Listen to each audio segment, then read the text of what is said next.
Ano, ano, ano, Avdo de Kudesho Berichu.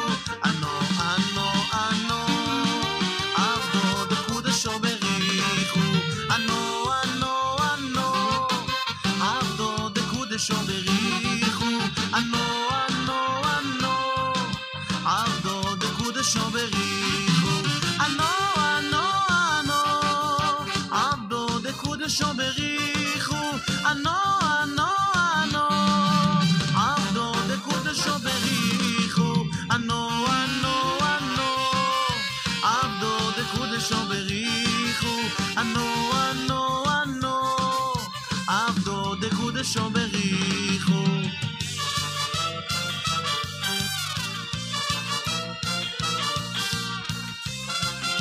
Na, na, na, na, na.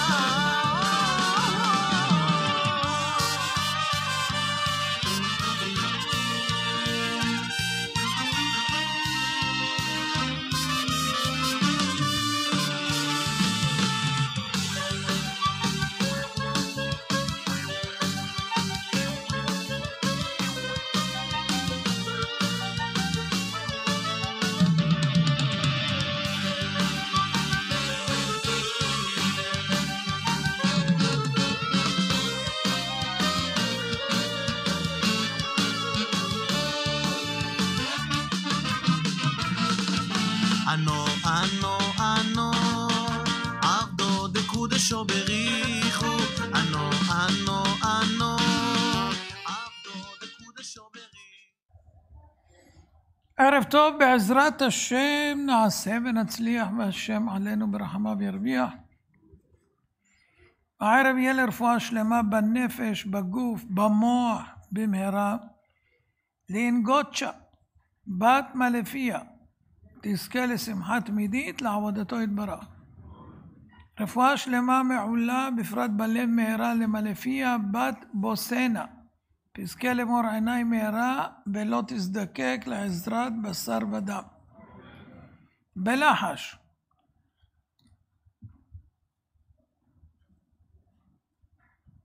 אמן.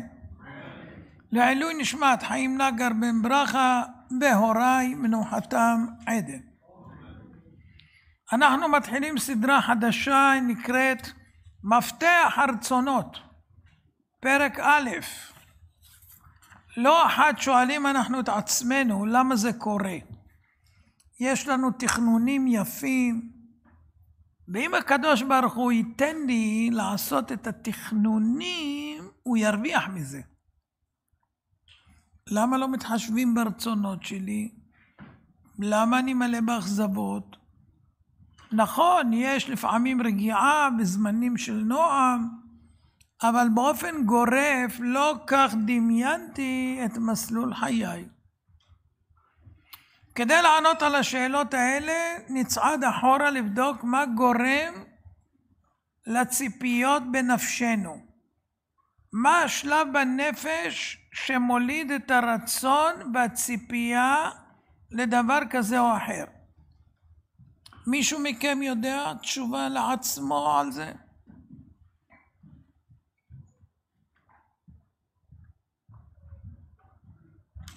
אתם לא יודעים?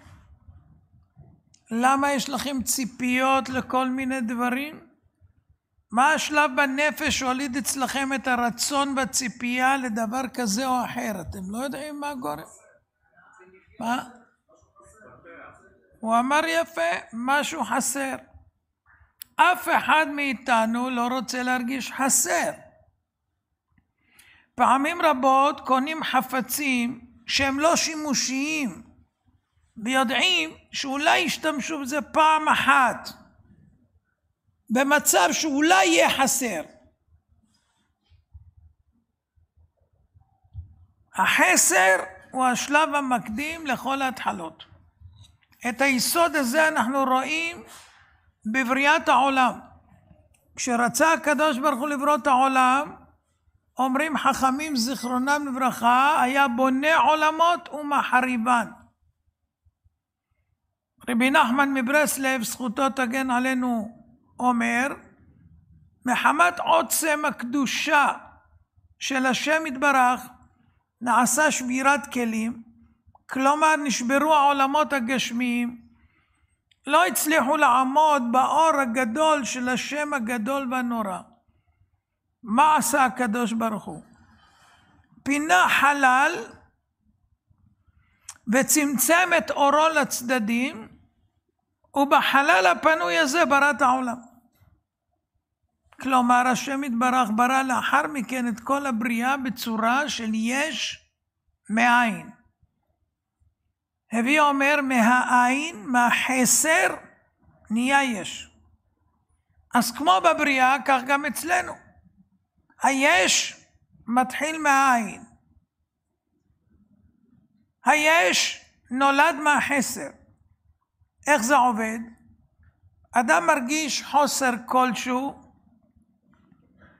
מתפתחת תחושה לא נעימה, לפעמים קשה, והיא כאב החסרון. וזה דוחק באדם ומעורר אותו לצורך החסר לו, להשלים את חסרונו. וכך מתחיל להתפתח אצלו רצון. הרצון מזרים לאדם אנרגיות חדשות, פותח אצלו ערוצי חשיבה, איך מממשים את הרצון להשלים את החסר, ולהוציא את המחשבה לפועל. לדוגמה, יהודי הולך בערב ברחובה של עיר, עובר ליד חנות למאפה, מריח את ריח הניחוח, ומזכיר לו שהוא לא טעם כלום מהבוקר. עכשיו מובן לו שחסר לו אוכל, והוא מתחיל להרגיש הרגשה לא נעימה של חוסר. קוראים לזה רעב. וזה מביא אותו למלא את החסרון. מתפתח אצלו רצון להשביע את רעבונו, ואז הוא מוציא לפועל את מה שהוא רוצה. הדוגמה הזו מתארת תהליך המתרחש אצלנו במהירות מרבית, באופן בלתי מודע. לעתים זה פעמים רבות ביום, וזה כולל מספר נקודות חשובות שמהן נוכל ללמוד רבות על התפתחות הרצון באדם. דבר ראשון זה כשאדם מתמקד בחסרונו, גדל אצלו הכאב על החסרון, ואז נהיה לו צורך ורצון למלא אותו. גם להפך, חיסרון שאדם לא מתמקד בו, הגם שייתכן שהוא מרגיש אותו, לא מביא אותו לכאב המעורר באדם צורך ורצון. לכן במצב כזה הרצון מוחלש והגשמתו נדחית. נגיד יש אנשים לפעמים באמצע עבודה, אתה אומר, אתה רוצה לשתות? לא עכשיו. אתה רוצה לאכול? לא עכשיו, אחר כך. זאת אומרת, הוא דוחק את הרצון הצידה מפני רצונות אחרים שיותר חשובים לו. רצון דוחה רצון. אז אפילו שאתה מרגיש חסרון, אבל הרצון שלך כרגע להמשיך לעבוד, דוחה את הרצון הזה. יש עוד התפתחות, זה נקרא גירויים חיצוניים. כמו הדוגמה שנתנו, כשאדם מריח ריח, אז גירוי חיצוני מפנה את תשומת הלב לתחושת רעב. ואז יש רצון לאכול. לפעמים יש גירויים מהסובב, שממקדים את האדם בחסר לו, וזה בהרבה תחומים בחיים. נגיד, שידוכים. לפעמים יש בחור שרוצה לדחות את השידוכים כי הוא רוצה ללמוד עכשיו. או אחד שהוא לא דווקא לומד, רוצה לעבוד קצת לחסוך. אז הוא מעדיף בינתיים את שתי העדפות האלה.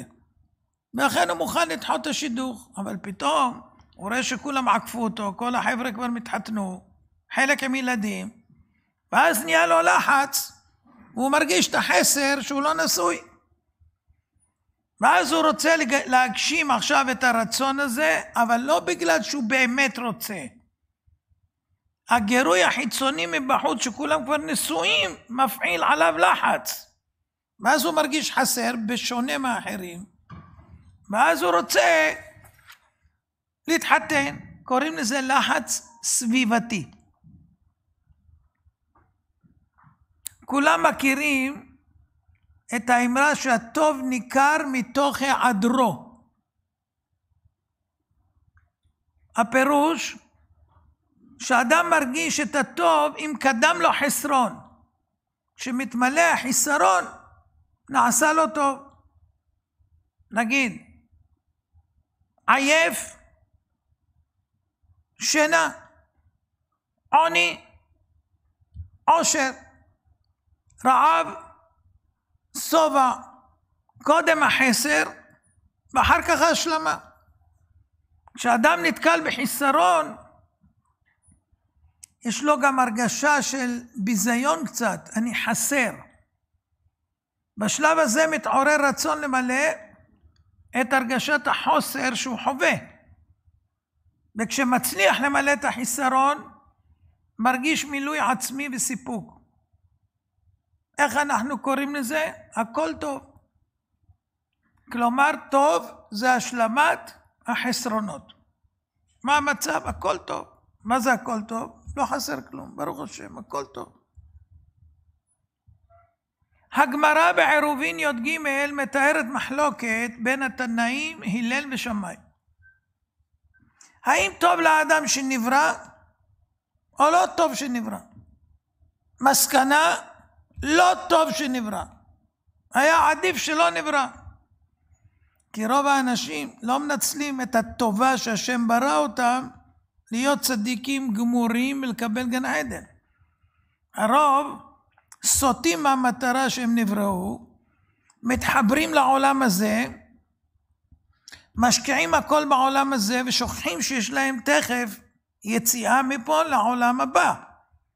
והם לא הכינו לשם הרבה.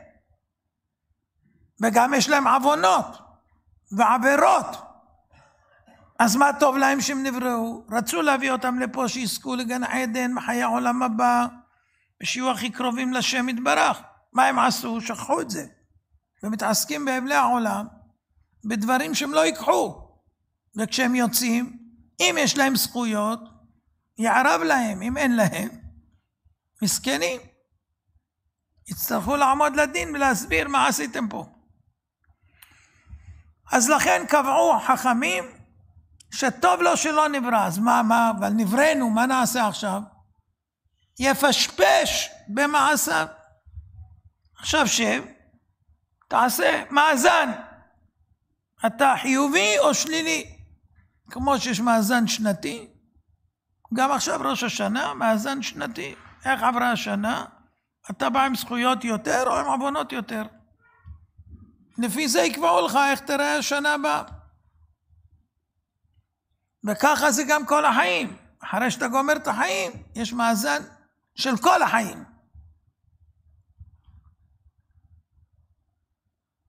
אז מה רואים? שכאילו אין מציאות של טוב בעולם הזה. כי אם טוב לו שלא נברא, אז אין מציאות של טוב. ראה הקדוש ברוך הוא את האור כי טוב, והרשעים עלולים להשתמש בו לרעה, גנז אותו לצדיקים לעתיד לבוא. אז זאת אומרת, המצב הטוב יהיה רק בעולם הבא. לעולם הזה איך קוראים חכמים? נווה התלאות. עולם של יגון והנחות. ישאל השואל, איך ייתכן? לפעמים יש שמחה, לפעמים יש הרגשה טובה. אמנם העולם מלא מהמורות וקשיים, אבל יש רגעים של נחת וקורת רוח. יש רגעים טובים. איך ניתן לומר שהמושג טוב שייך רק לעולם הבא? התשובה היא, הרגשה טובה זה פועל יוצא של השלמת חיסרון שהיה לאדם. ככל שהיה לו חיסרון, כך גודל השמחה תהיה בהשלמתו. אבל אמרו רבותינו, זיכרונם לברכה, בקהלת רבה א' י"ג, אין אדם יוצא מהעולם הזה וחצי תאוותו בידו. אילון מאסק, מספר אחד בעולם, מלא כסף, מלא כסף. עדיין אם הוא יצא מן העולם, אין חצי תאוותו בידו. לא אנחנו, הוא. אין חצי תאוותו בידו. תשאלו אותו מה הוא עוד רוצה, הוא יגיד לכם, כמה אני צריך עוד. כבר שלח אלפים, לוויינים למעלה, חברת טסלה, כל העולם, דברים, בלי גבולות כמעט. נו, והוא כבר מרוצה? לא, עוד לא. אז נשאלת השאלה, אם אדם לא יוצא מפה וחצי תאוותו בידו, סימן שעדיין יש לו חסר, אפילו לאילון מאסק יש חסר פי 2 ממה שיש לו. עוד יש לו חסר.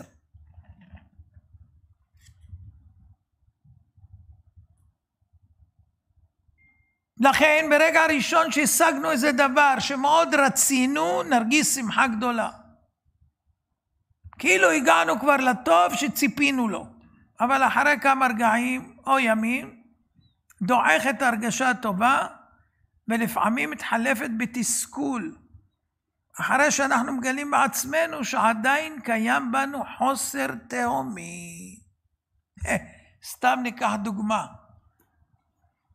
כלה, חולמת שיהיה לה סמלה כזאת, ויהיה לה ככה, וזר פרחים כזה, וטבעת כזאת, ושיבואו אלה, וזה, ויהיה.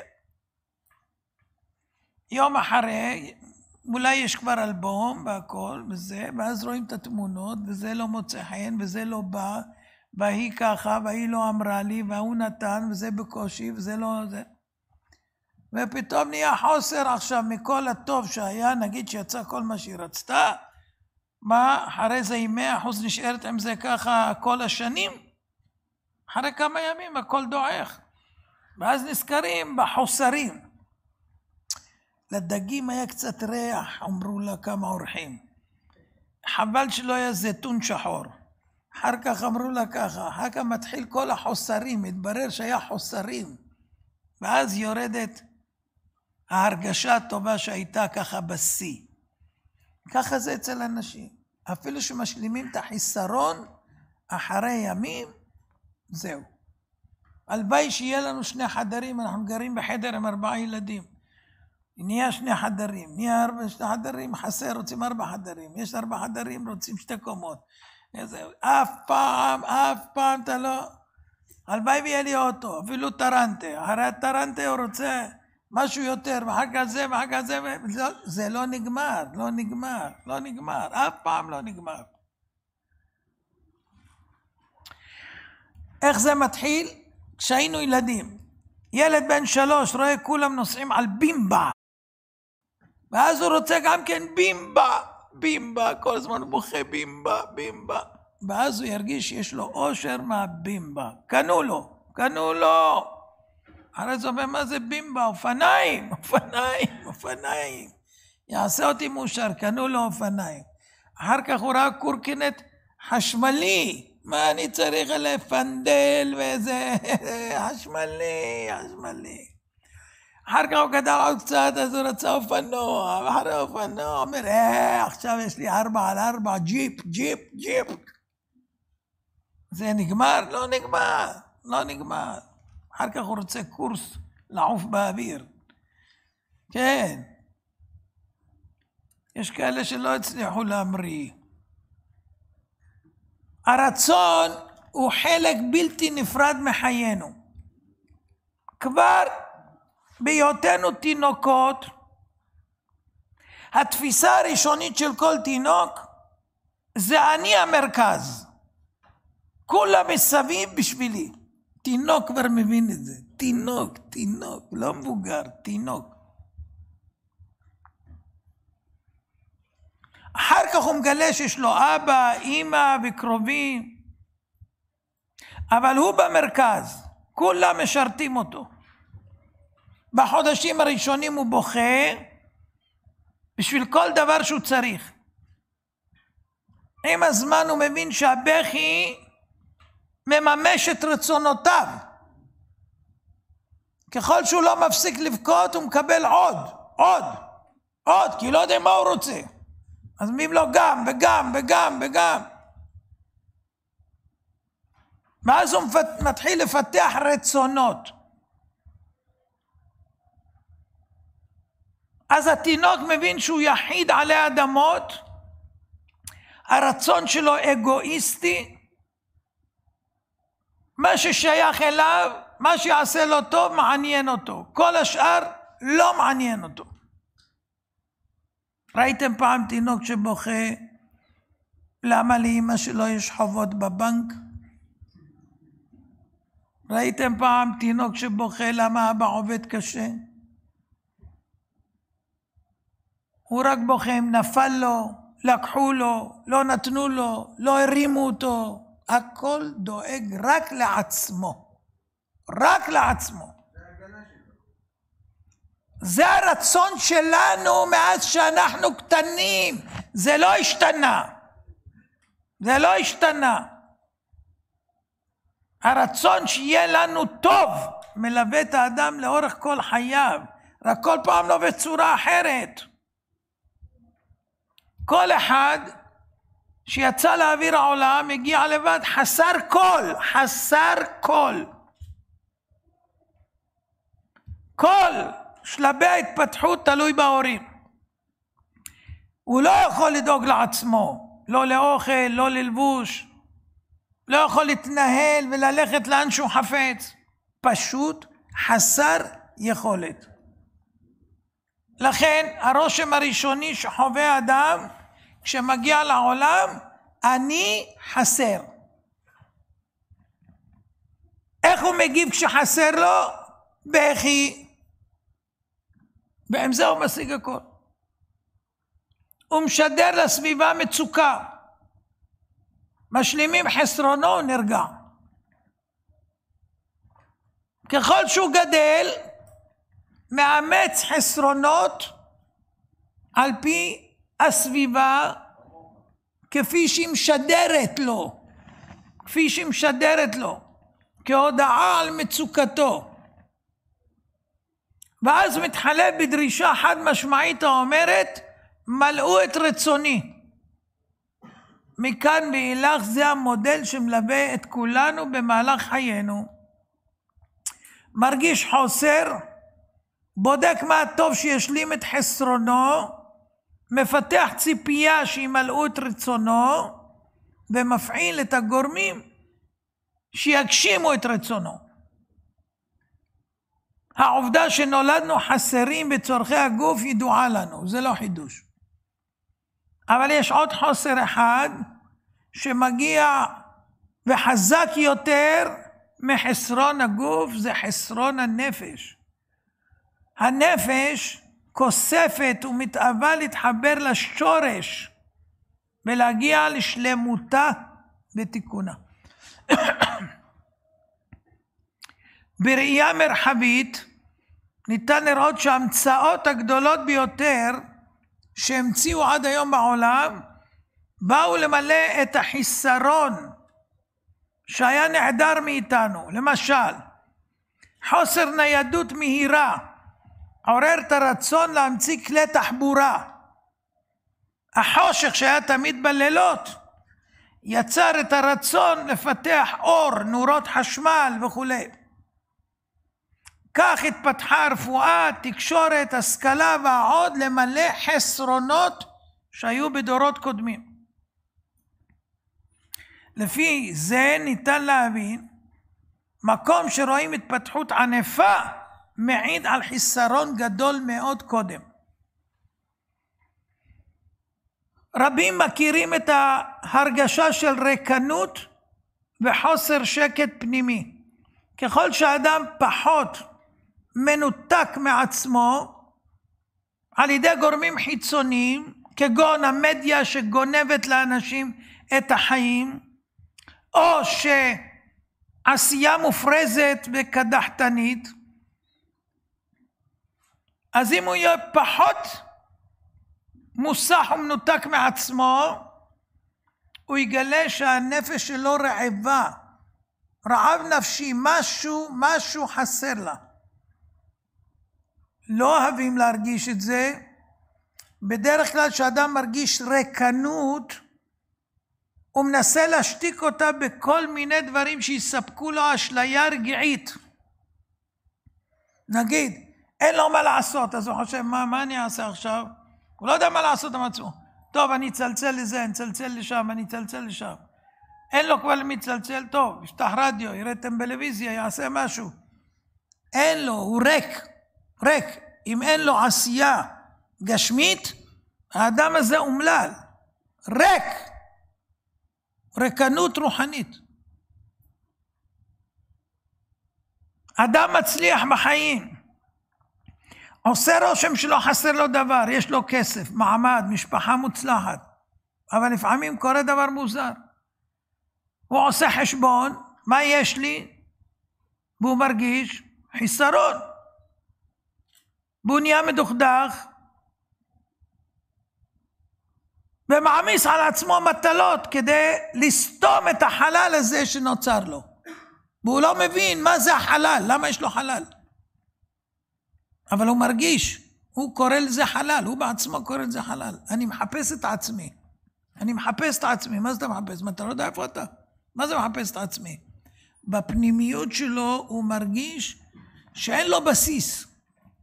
בסדר, יש לו זה וזה וזה וזה, אבל מה הלאה? הוא מרגיש חסר. הפסוק אומר, וגם הנפש לא תמלא.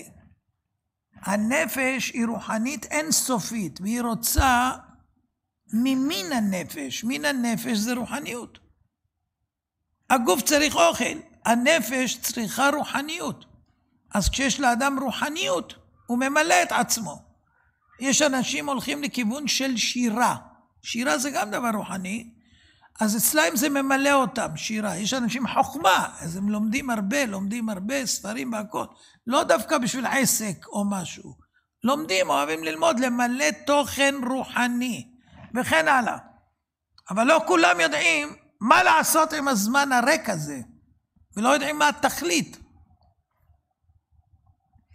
כדי להבין את החוסר הפנימי שיש באדם, והוא חש בכל עת, נראה מה כתוב בספרים הקדושים, שמבררים לנו מה שורש הנשמה של היהודים, מאין היא חצובה, ועד כמה היא קשורה לקדושה העליונה.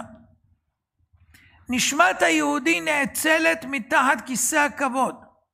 שם היא הייתה תחת גילוי גדול מאוד של כבוד השם. וכיוון שהנשמות שלנו הם חלק אלוה ממעל, נמצא שגם לנו יש חלק בכבוד הזה. לכן המושג כבוד עצמי, או רדיפה אחרי כבוד, או החשבה של כבוד, זה הנאה רוחנית שאדם מקבל. כשחולקים לאדם כבוד לא נתנו לו כלום, אמרו לו כמה מילים טובות, הוא מרגיש מסופק, שיבחו אותו, אמרו לו, מה זה, מה קיבלת? מילים. מה המילים? המילים פעלו בנפש, אז אתה מרגיש מילוי. באנו ממקום של כבוד, ואנחנו מרגישים כבוד, לכן כתוב, הנשמה נקראת כבוד. למען יזמרך כבוד, ולא ידום. אנחנו אומרים שאנחנו עם הנשמה נזמר לקדוש ברוך הוא. אז אם כן, אנחנו באנו ממקום גבוה של כבוד, ויש לנו חלק בכבוד הזה, כי אנחנו חלק אלוה ממעל. לכן נפש היהודי קרובה לכבוד האלוקי, ואין לה תענוג יותר גדול מזה. כיוון שבכך היא מתחברת למקום שממנו היא נוצרה. במילים אחרות, במושגים שלנו, שמה זה המגרש הביתי. הנפש מרגישה מוגנת בבית. ואז יש קשר הדוק בין הכבוד לנפש. זה מה שהנפש באמת כמהה אליו. היא כמהה לכבוד האלוקי שהיא הרגישה כשהייתה במחצב הנשמות לפני שירדה לעולם. אז מה השאיפה השורשית של כל יהודי? זה להגיע לכבוד אמיתי. כתוב, כבוד חכמים ינחלו. לעתיד לבוא יהיה הכבוד האמיתי. פה היום הכל מדומה. גם מי שאומר לך משהו, זה בדרך כלל חניפות. כי אם מחר תפגע בו, תראה איך הוא יתהפך עליך. אז זה לא כבוד אמיתי. כבוד אמיתי זה צריך להישאר תמיד. אבל אם זה יכול להתחלף, זה לא כבוד, זה מדומה. כבוד חכמים ינחלו זה קבוע באמיתי. עכשיו, השאיפה הזאת היא חזקה אצלנו יותר מכל רצון שיש. אפילו מהרצון לשרוד פיזית. וזאת נקודה פנימית בנבחי הנפש היהודי שמעניקה את ההרגשה הברורה שהישות שלנו לא מסתכמת בכמה קילוגרם של בשר ועצמות שאנחנו שוקלים, אלא יש משהו הרבה יותר גבוה ועוצמתי. הרבה אנשים מסרו את נפשם בשביל הכבוד היהודי. ניסו להשפיל אותם, לאנוס אותם, להשתחוות לפסלים, מסרו נפש. הכבוד היהודי, הכבוד האלוקי שנמצא ביהודי, לא נתן להם. והגוף שילך פייפן, אבל לא הנשמה. את הנשמה הם לא היו מוכנים למסור, להשתחוות לעבודה זרה. אתם מכירים את הסיפור עם הצדיקה שרצו לגרור אותה? והיא ביקשה סוליקה, והיא ביקשה סיכות, וחיברה את הסיכות לבשר שלה עם הסמלה, ששיגררו אותה, היא לא תתנפנף, וחלילה היא תתבזה. עולים לקבר שלה במרוקו כל הזמן אנשים ונושעים. אז זאת אומרת, זה לא דבר פשוט, הנשמה יודעת מה זה כבוד אמיתי, אמיתי ששייך מלמעלה. קשר הנפש שלנו עם הכבוד מוזכר בספרים רבים, ובליקוטי הלכות, בלקות אבדה ומציאה, כותב רבי נתן מברסלב מנוחתו עדן, כל הנפשות מלובשים בכבוד, כי הכבוד זה אם כל חי, ולפעמים הנפש התרחקה מהכבוד, ואז הנפש עייפה. ויש בחינה של מצוות השבת אבדה, כי האבדה היא בחינת ההתרחקות של הנפש מהכבוד, ומצווה להשיב אבדה, ואז מחזיר הנפש אל הכבוד. רואים מפה שכל יהודי יש לו כמיהה וגעגוע לכבוד אמיתי, כבוד אלוקים. על מנת להגיע לכבוד זה, עלינו לגלות את כבוד השם בעולם. יש לנו תפקיד, לגלות את כבוד השם בעולם. איך מגלים את כבוד השם בעולם?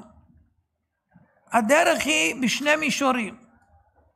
באופן פשוט, על ידי קיום כל מצוות השם בלימוד התורה הקדושה. כשאדם מקיים בשמחה את מצוות הבורא, יתברך, הוא דומה לעבד שמתגאה, אני עבד של המלך, ומחריץ בכל מקום, אני מקיים את חוקי המלך. עבד כזה, כל הליכה, כל דיבור, כל מעשה, מוסיף כבוד למלכות, כיוון שמפרסם במעשיו את קיומו של המלך. כך בדיוק נראה יהודי שמקיים מצוות התורה בשמחה, והוא מכריז, אני עושה מצוות לשם שמיים, ובזה הוא מפרסם את שמו של המלך. זה הדרך הפשוטה הברורה. על ידי קיום תורה ומצוות, אנחנו זוכים לגלות את כבוד השם בעולם. הדרך השנייה, זה על ידי גילוי כבוד השם בתוך האדם. שהאדם מכיר את ערכו כיהודי. שהוא מכיר את נשמתו הטהורה, אתה בראתה, אתה יצרת, אתה נפחת בי. כשהוא יודע מה היופי הפנימי הבוהק מתוכו, מתוך העפר, מתוך הלכלוך וההשפעה שהצטברו עליו במשך שנים, מצד החומר, והוא מגלה שיש בו טוב אמיתי טהור, זה גילוי שכינה. יהודי שמגלה את האור שטמון בתוכו, יש לו רצונות אין סופיים לעשות טוב בכל העולם כולו. וכל פעולה שהוא יעשה היא תהיה עם לב שלם לשם שמיים. וככה הוא מגלה כבוד השם בעולם. ויש קוראים לזה מציאת אבדות. כיוון שהאבדה הגדולה ביותר היא אבדת הנפש שהתרחקה מן הכבוד. ואם אתה עושה הרבה כבוד לשם, אז אתה מוצא הרבה כבוד. המושגים האלה, אבדת נפש והתרחקות הנפש מהכבוד, נשמעים לנו גבוהים קצת. אולי זה שייך לצדיקי הדור. אבל עלינו לדעת זה שייך לכל יהודי בכל דרגה, מהרחוק ביותר עד הצדיק ביותר. על כולנו מוטל התפקיד למצוא את האבדות שאיבדנו כעם באופן כללי, וכל אחד גם באופן פרטי. זה עמוק בגנים של היהודים. גם באופן בלתי מודע. יש ביטויים שהשתרשו בשיח היומי שלנו שהם תואמים לזה. למשל, פיזור הנפש. אני הולך לחפש את עצמי. יש הרבה שאומרים שהם הלכו לחפש את עצמם בתאילנד. הם שמעו, כן, הם שמעו שיש שם רוחניות ויש שם מיסטיקה ויש שם... הלכו לחפש את עצמם. בארץ ישראל לא מצאו, לא בית כנסת, לא בית מדרש, כלום. הלכו לתאילנד, איפה שכל הפסלים בעבודה זרה.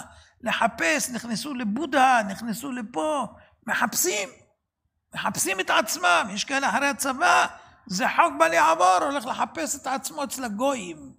אצל היהודים עוד לא מצא כלום. אבל יש את המושגים האלה, מחפש את עצמי. זה מעיד על תופעה של חוסר שקט נפשי וחיפוש פנימי מתמיד. עלינו לדעת, אם נחזיר את האבדות, כל מה שאנחנו יכולים להשיג מבחינה רוחנית, תשתנה התמונה לחלוטין. לחץ ומועקה וכאבים יפנו מקומם לשלווה. השמחה תהיה חלק מאיתנו. שום דבר לא יטלטל את רוחנו כמו בעבר. אז אחרי שאנחנו מבינים מה גודל הנפש היהודית ומהיכן היא באה, ומה תפקידה בעולם, עכשיו נשאר לנו ללכת עם רצונות יפים, לגלות את כבוד השם, ולהמתין שכל הישועות יציפו אותנו מכל העבר.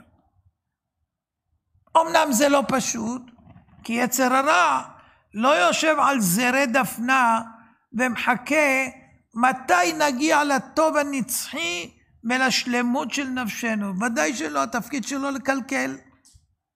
אז אם הוא רואה יהודי שהולך עם רצון בוער, הוא ישר מפעיל ארטילריה לבלבל, להתיש ולשכוח את הדבר היקר והחשוב בעיני השם, והוא מחליש את הרצונות שלנו, מדכא אותם. אל תקפוץ מעל הפופיק, תמתין לאט לאט, הוא מרגיע אותך. אל תתלהב. ואם זה לא, הוא אומר לך ולוחש באוזן, אתה תשמע מהסביבה. מה קרה לך? מה, התחרפנת? מה זה? אתמול היית נורמלי, פתאום אתה בא עם חדשות ועם דברים חדשים. איפה? מה שמעת? מה ראית? ומרגיעים אותך ישר, מורידים אותך. אל תקפוץ. יש לו הרבה חבר'ה שעובדים אצלו. רבים. הפחד הגדול ביותר של יצר הרע, זה שיהודי הולך ומכריז, אני רוצה לעשות כך וכך. לכן אומרים, אל תפתח פה לשטן. אתה רוצה, יש לך תוכנית, שתוק, אל תגיד. תעשה בהפתעה. או, כמו שאני הייתי עושה. מודיע ברבים שאני הולך לחלק 1,000,000 קלטות. אני כבר לא יכול לחזור בי. אפילו אם הוא יגיד לי לא, לא יכול, אמרתי, כולם יודעים. אז או בשקט, או בפרהסיה, אבל שזה יחייב אותך. אם זה אדם פשוט שיגיד, מי יודע אם הוא עשה, לא עשה. אבל אחד שנמצא כל הזמן ברבים, הוא צריך להוכיח שבאמת הוא עשה. אז יש שתי שיטות. אבל אם בא יהודי ומכריז על הרצונות שלו ברבים, יצר הרע רואה אותו חוצפן, איך אתה מעיז? איך אתה מעיז? ישר הוא רוצה להרוס את הכל, שלא יתחבר לבורא עולם, שלא יקבל אנרגיות חדשות, שלא יהיה שמח וטוב לב. הוא יגרום לו לבלבולים, להפרעות, לעיכובים, לייאש אותו.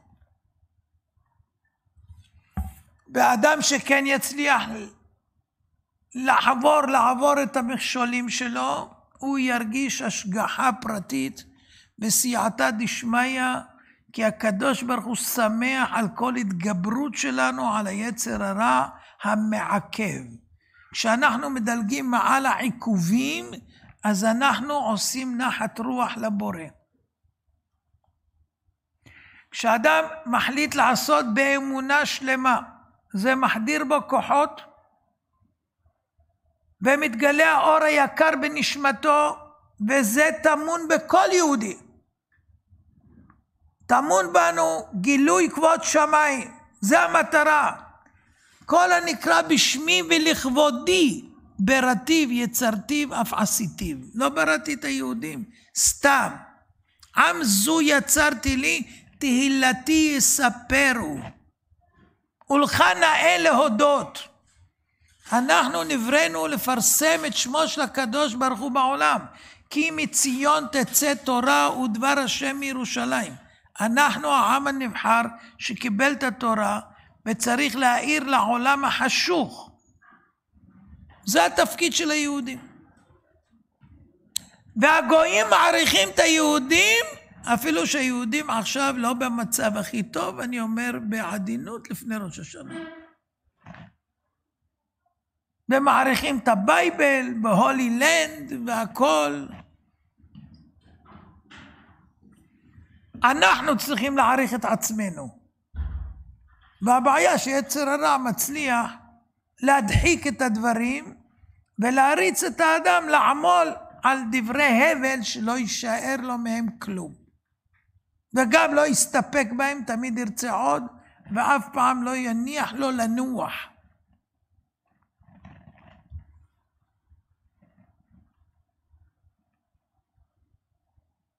רבים מאיתנו מכירים את הקול הפנימי שרוצה להחליש אותנו. ומראה לנו בזכוכית מגדלת את הפגמים שיש בנו. יש כאלה אומרים על עצמם שהם לא שווים כלום, הם ניסו הרבה דברים, לא עוזר, הם לא מצליחים להתקדם, לא שום דבר. הם גם אומרים אני לא מושגח מהשם, שום דבר אני לא רואה, אני מתפלל, לא עונים לי, לא כלום. אנחנו גם לא משפיעים כלום בחברה, אני אעשה, לא אעשה, זה לא מזיז לאף אחד. וככה יצר הרע מייאש את האנשים ומראה להם פגמים ופגמים ופגמים וחוסר הצלחות והכל. כל זה אומנות מבית היוצר של הגנב הגדול, יצר הרע שגונב לך את החיים. לא נותן לך להשתמש בחיים למטרות שבאת. מטרתו להתיש את האדם, שישכח כמה גדולה ומכובדת הנשמה, ולטרפד לו את כל הרצונות העיקריים, לזכות לדברים יפים. היום פגשתי מישהו, תקע אותי בכביש, בבוקר, מכונית זבל, גדולה. אז הוא ניגש אליי, אומר מחילה, אני מכיר אותו, מחילה, זה ייקח כמה דקות, לא בוער לי כלום, בסדר. הוא אומר לי, אני כבר 2 בלילה עובד. יש לו 2 משמרות. בן אדם כבר בגיל 60 לפחות. 2 משמרות. נגיד הוא מביא 15,000 שקל. חי בזבל. 2 משמרות. מבסוט. נו. יגיע על בית דין של מעלה, ישאלו אותו מה עשית? פיניתי אשפה. פיניתי אשפה, אתה יודע כמה פחים היו? נו, ואיפה התורה והמצוות והכל וזה? הייתי עייף, הייתי זה וזה.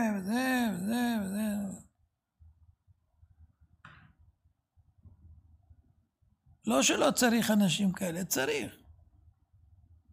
2 משמרות. 2 משמרות. מה, השם לא זן ומפרנס? רק הזבל? נו, מה תסביר לאדם? מה תסביר לו? ריחמתי עליו. היה יכול משמרת אחת בכולל, משמרת אחת בזבל. גם זה לעומת זה עשה אלוקים. בסדר, אבל מה עם הזה? גם הזה השני, איפה הוא? אם יש לך סבלנות להריח את כל זה, לעלות ולרדת, לעלות ולרדת, ולמלא את המשאית שלך בפחים, אז תמלא את עצמך גם כן בתורה, במצוות, בשכל, בחוכמה, בבינה וזה. איפה האור של הנשמה? איפה האור של הנשמה? מה עם הנשמה? מה עם הנשמה? גם היא בזבל. לא חבל?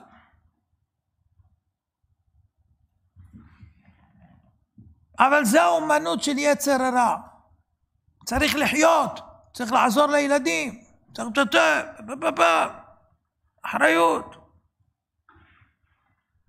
אנשים רבים מסתובבים על כדור הארץ. כולם שונים. אין אחד דומה לחברו. זה יש לו שכל ישר, זה יש לו שכל עקום, זה יש לו זיכרון פנומנלי, זה יש לו לב פתוח, זה סתום. כל אחד מיוחד במשהו אחר. אבל יש 2 גורמים שיוצרים את השוני מאדם לאדם, וניתן לציין במשוואה הבאה את המיוחדות הנפלאה שלהם. לכולם יש רצונות ושאיפות. אדם בנוי עם סך כלים ונתונים שנתנו לו. וגם מה הוא רוצה ושואף לזכות בעתיד. את כל הכלים מקבלים מהקדוש ברוך הוא. בנוסף לשאיפות והרצונות, שהם בעצם מבדילים אותו משאר בני אדם, ומעניקים לו את הייחודיות. הרצונות מובילים אותו ומנתבים אותו למסלול חיים, שבו יגלה את הסוד שבו, את תעצומות הנפש הספציפיות ששייכות רק לו. והוא נדרש להאיר בהן את העולם. אבל אדם מורכב מגוף ומנשמה, מחומר ורוח. כוחות סותרים זה את זה. אז לכל אחד מהם יש רצון שונה ומנוגד לשני.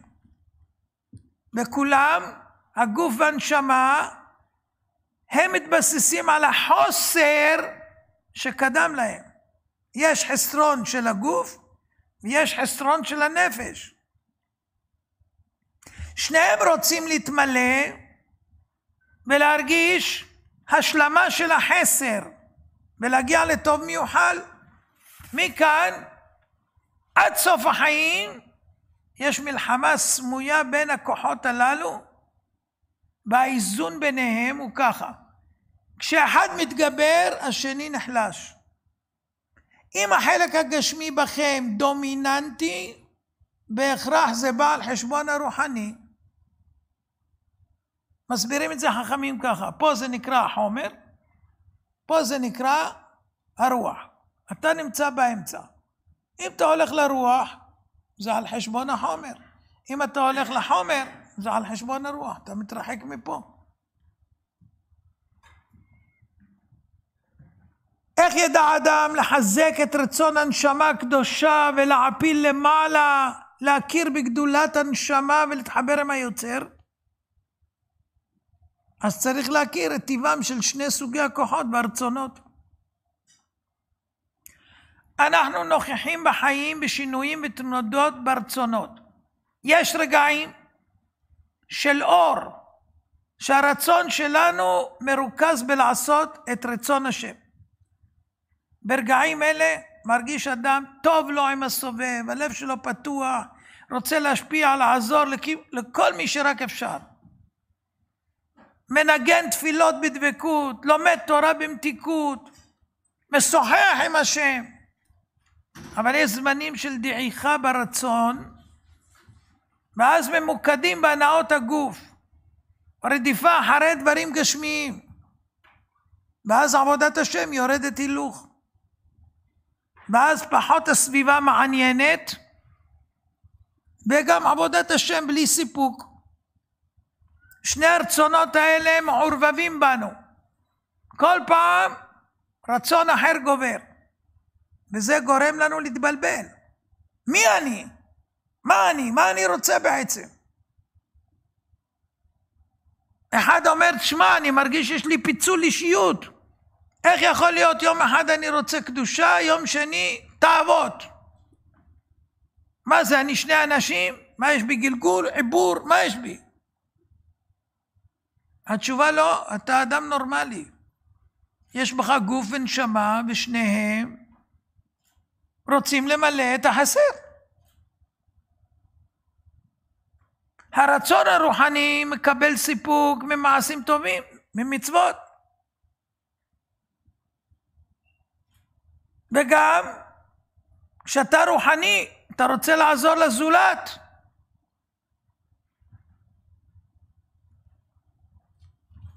אז אם זה לעזור להם בלימוד התורה, או לעשות חסדים עם כל מי שמזדמן. ואז אתה מסתפק מאוד בתפילות, תורה, עשיית חסד. יש לך הרגשה של שמחה, מציפה אותך, אתה מלא חיות. ברוך השם, היום זכיתי, היום עשיתי, היום פעלתי. מצב רוחני מביא האדם להיות שמח בעשיית מצוות, מעשים טובים ובקרבת השם יתברך. ואז הוא מרגיש שהוא ממלא את החסר. זה הרצון הרוחני. אבל יש גם רצון גשמי. לספק את עצמו בהנאות חומריות מדומות הקשורות בעולם הזה, שהטלוויזיה אומרת, שהחברה אומרת, לא מה שהשם אומר. רוצים לקנות רכב חדש, רוצים להחליף דירה, רוצים לנסוע לפה ולטוס לשם ולעשות כך וכך, וכל הזמן סביב הדברים האלה. ואז הוא מסתובב כמו טווס בלול תרנגולים, כי הוא קנה רכב חדש. הוא קנה עכשיו את הרכב של טסלה, 245,000, הילוך אחד, על חשמל, לא עולה דלק, 5 שעות הטענה, 600 קילומטר נסיעה, כמו אופנוע. ויש עכשיו דגם מנהלים, 450,000, 361 קמ"ש, בהילוך אחד. אוטו שמדבר איתך, עוצר לבד, סדר הכל. הוא יכול להיות גם אוטונומי. כן? איך אתה הולך כמו טווס, איך אתה נכנס, איך אתה זה. אבל עוד מעט כולם יהיו חייבים להיות עם זה. כן, עד שנת 2030-35 אומרים לא יהיה יותר מכוניות עם גז, עם דלק, רק חשמלי. עד אז כבר יעשו מכוניות סולריות מהשמש, לא תצטרך להטעין. כי אילון מאסק אונס את המהנדסים שלו לעשות את מה שהוא אומר. 600 קילומטר לנסוע על בטריה? אתם יודעים מה זה? בטח טוב. בטח טוב. אבל אתה לא יודע מה הם עושים עם כל הטכניקות והטכנולוגיות שהם מגלים. לך הם נותנים את זה, ואחר כך עם החוכמה הזאת שהם הגיעו, הם משתמשים גם לדלל אותך, והם ישלטו עליך. כל רכב שיש לו מחשב, הם יכולים להיכנס למחשב, ולמנוע ממך להסיט את ההגה, ולבלום, והם יכולים להסיט אותך מהכביש. בתאונת דרכים אף פעם לא תדע שזה הם עשו לך. אתה תגיע למקום ופתאום אתה תרד במדרון, יגידו שהוא החליק. אף אחד לא יתנגש בו. ואתה תהיה נשלט. וכבר הראו את זה ברשתות, שאפשר להשתלט, לא רק על זה, גם על מטוסים. יכולים להשתלט ולהטות אותם לאן שרוצים, לבטל את כל הידני, ולהשתלט עליך ולקחת אותך, לחטוף אותך באוויר, להפיל אותך, לעשות מה שרוצים. כי מחשב, אתם יודעים, יש סייבר. מה זה סייבר? מה זה סייבר?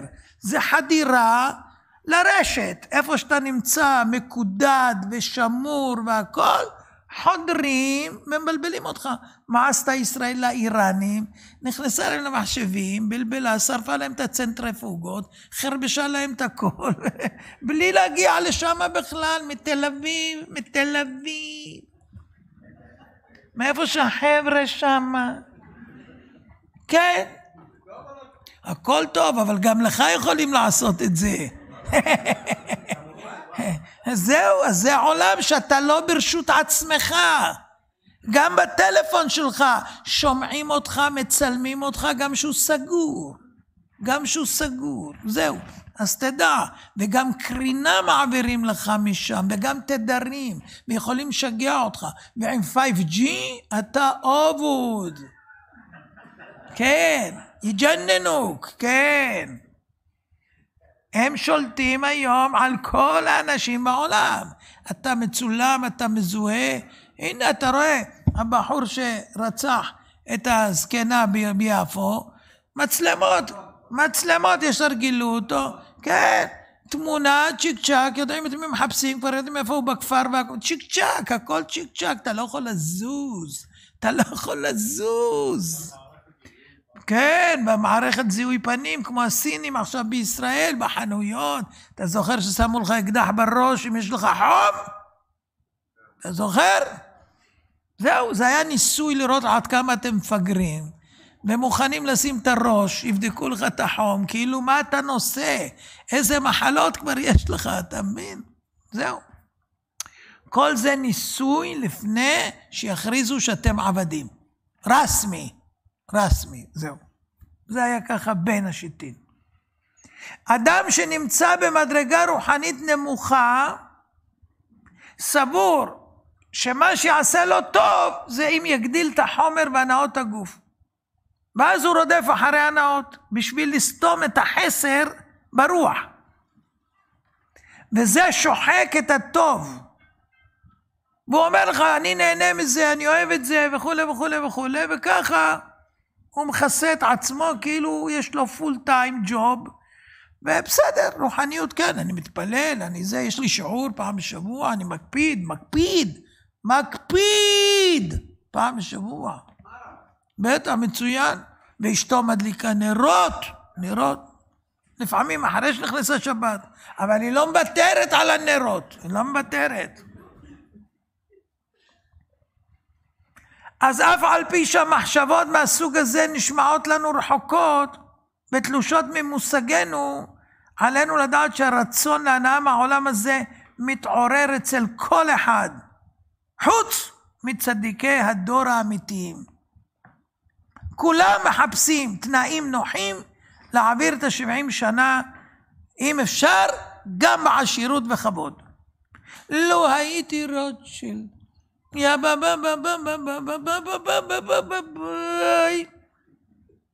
היה אחד רוטשילד שהיה לו כספת גדולה, הוא נכנס לבפנים ונסגרה עליו הדלת והוא צעק ולא ענו לו כי זה היה מפלדה.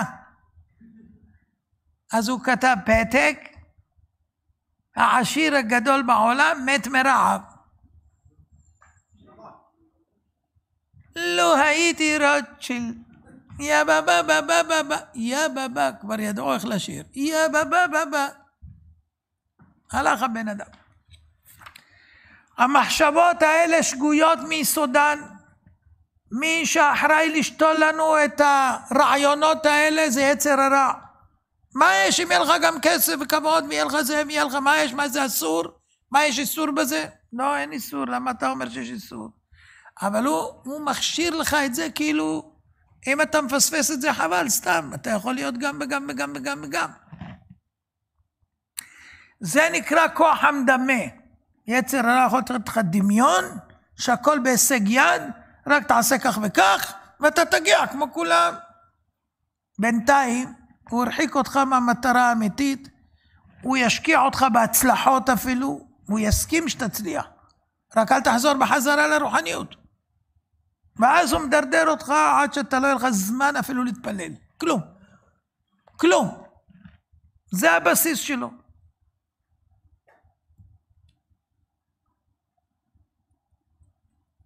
יש מים ויש שמן.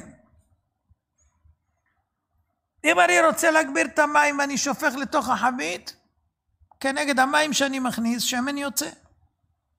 אם אני רוצה שמן, ככל שאני אכניס שמן, יצאו המים שהיו בפנים. אם אתה מכניס רוחניות, אז אתה מוציא את הגשמיות. אם אתה רוצה להכניס גשמיות, אתה מוציא את הרוחניות. אין מה לעשות. זה בא על חשבון זה. אז אנחנו תמיד בחיפוש אחרי טוב נחשף, אבל יש שניים. רצון רוחני ורצון גשמי. שניהם אומרים שזה טוב, מה שהם מחפשים, כי חסר להם. הם רוצים להשלים את החסרון. אבל כל אחד מבין טוב שונה. הפרמטרים שמרכיבים את המושג טוב מושפעים בדרך כלל מגורמים סביבתיים שמשפיעים עלינו בדרך ישירה או עקיפה. כשהרצונות שלנו גשמיים, החיפוש אחרי הטוב יהיה בהתבוננות מה החברה סביבנו השיגה. מה המושגים של טוב בחברה? תשאל, הורה חילוני, מה אתה רוצה שהבן שלך יהיה? עורך דין, מהנדס, קצין בכיר, טייס, לא פחות. תשאל, אדם שהוא חרדי, שיהיה גאון, צדיק, ירא שמיים, ראש ישיבה. כל אחד מבין את הטוב מנקודת מבט שלו. אף אחד לא אומר שזה לא טוב וזה לא טוב. אבל תלוי מאיזה נקודה, גשמית או רוחנית. חכם בודק מה יקר בעולם. זאת אומרת, אדם הולך בשוק, ורואה שיש בסטות. ואז הוא אומר, תראה, כל הזמן הם מוכרים. אנשים עומדים לידם, כל הזמן הוא מוכר, כל הזמן הוא מוכר. בטח הוא עושה הרבה כסף. אני אפתח בסטה. מבסוט. אחר כך הוא רואה שיש אנשים שהם מצב יותר טוב. הם נקראים משרתים של אנשים שהם עשירים, והם הולכים עם בגדים יפים והכל וכו' וכו'. הוא אומר, למה אני צריך לעמוד ליד הבסטה? אני יכול להיות משרת של אדם עשיר, ואני אענה מכל מה שיש לו. אחר כך הוא רואה אנשים שבכלל לא עובדים ולא משרתים אף אחד, הם פילוסופים גדולים, והם זה, והם הוגי דעות, והם אומרים, וזה וזה וזה. אז הוא אומר, למה לא? אני אהיה עכשיו פילוסוף. אתה מבין? מה שאני אגיד כולם יאמינו, כי אני פילוסוף. מה שאני אומר יקבלו.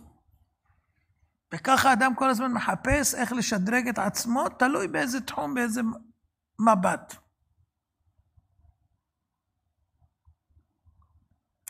אם מסתכלים בכותרות עיתונים, חלילה, או מאזינים ברדיו, רחמנא ליצלן, מגיעים למסקנה, שמה בעל המאה הוא בעל הדעה. כלומר, כל מי שיש לו מעמד חברתי גבוה ויציבות כלכלית חזקה, זה המדד והסימן שהחברה קורא לו טוב. זה נקרא טוב. באופן אוטומטי מקטלגים אנשים לפי מעמד כלכלי או חשיבות שלהם בקהל. זאת אומרת, כמה הקהל רוכש להם כבוד. רוכש להם כבוד. אז לכן הרבה אנשים מנסים מאוד להשתדל להשיג כסף, הם סביב הכסף, כי כסף יביא כבוד, יביא מעמד, הוא ישדרג את עצמו, הוא ילך לבניינים הגבוהים, והוא ישלם יותר, וזה, הוא יגיד שהוא גר שמה, ושמה, ושמה. בסין כבר עושים ניסויים, איך מורידים את כל גורדי השחקים בצ'יק צ'ק. הראינו את זה בסרטון, יש לך אותו, תכין לי אותו. כבר עושים אימונים. היום שואפים שלא יהיה כפרים, מושבים והכל, כל האוכלוסייה להגיע למקום, בניינים גבוהים גבוהים. למה? למה צפיפות? למה לחיות בצפיפות? למה 1,000-2,000 צריכים לגור בבניין? למה? מה הרעיון? מה הרעיון? שליטה. שאתה יש לך אחוזה לבד, ויש לך בכפר איזה וילה, ויש לך לול שלך, ויש לך הכל שלך, אז אתה עצמאי, אתה לא. אנחנו רוצים שכולם יהיו מתויגים. מה עשו בסין עכשיו? במדינה מסוימת היה שם 2 אנשים שזוהו עם קורונה. סגרו 27 מיליון בגלל 2. שמעתם דבר כזה? מה זה? יש מישהו שאין בו חיידק או וירוס או כל מה שמחרטים? אבל הם עושים ניסויים, איך סוגרים. מי שלא נבדק לא נכנס לבניין. יושן בחוץ ברחוב. סרטונים. לא יאומן כי יסופר. שם עושים את הטסט. ואחר כך מעתיקים אותם ארצות המערב, והמפגרים שלנו פה מאמצים זאת. לכן בחרו בכם, ביבי, סוחר היהודים, שתהיו המעבדה של בורלה. של פייזר. ועשו עליכם ניסויים, והניסויים לא הצליחו כמובן, כי זו הייתה תוכנית, ולכן מתים. 10,000. 10,000 מדום לב, מאירועי מוח, מהזריקות, מהחיסולים, כן? מהחיסולים, כן? אני? מבט חטוף בכותרות העיתונים, בהאזנה קצרה מדו-שיח ציבורי מביאים למסקנה שבעל המאה הוא בעל הדעה. ולכן יש אנשים שקמים לפני הנץ, לא לנץ, לפני הנץ, להתפלל תפילת פועלים, כי הוא מהר לעשות כסף. אם הוא לא היה פועל, הוא לא היה קם לנץ. אבל בגלל שהוא פועל, הוא קם לפני. ואז הוא מגיע הביתה גמור, הוא רוצה לאכול ולישון, שיהיה לו כוח למחר. והוא לא רואה את האישה ולא רואה את הילדים, ושורף את החיים בעבודה מסביב לשעון, ואין הרבה מה לעשות. למה? כי הוא דואג לילדים שיהיה להם טוב. מה טוב? הילדים גודלים לבד, אתה לא איתם, אין לך כוח לשבת איתם על שיעורים, אתה לא בודק מה הם עשו, לא רואים ממך שום דוגמה טובה, רואים אותך רק רוטן, ולא העלו לך את המשכורת, ולא התייחסו אליך, וזרקו אותך מהוועד, מה עשו לך ככה? וכל יום סיפורים, ומה עם הילדים?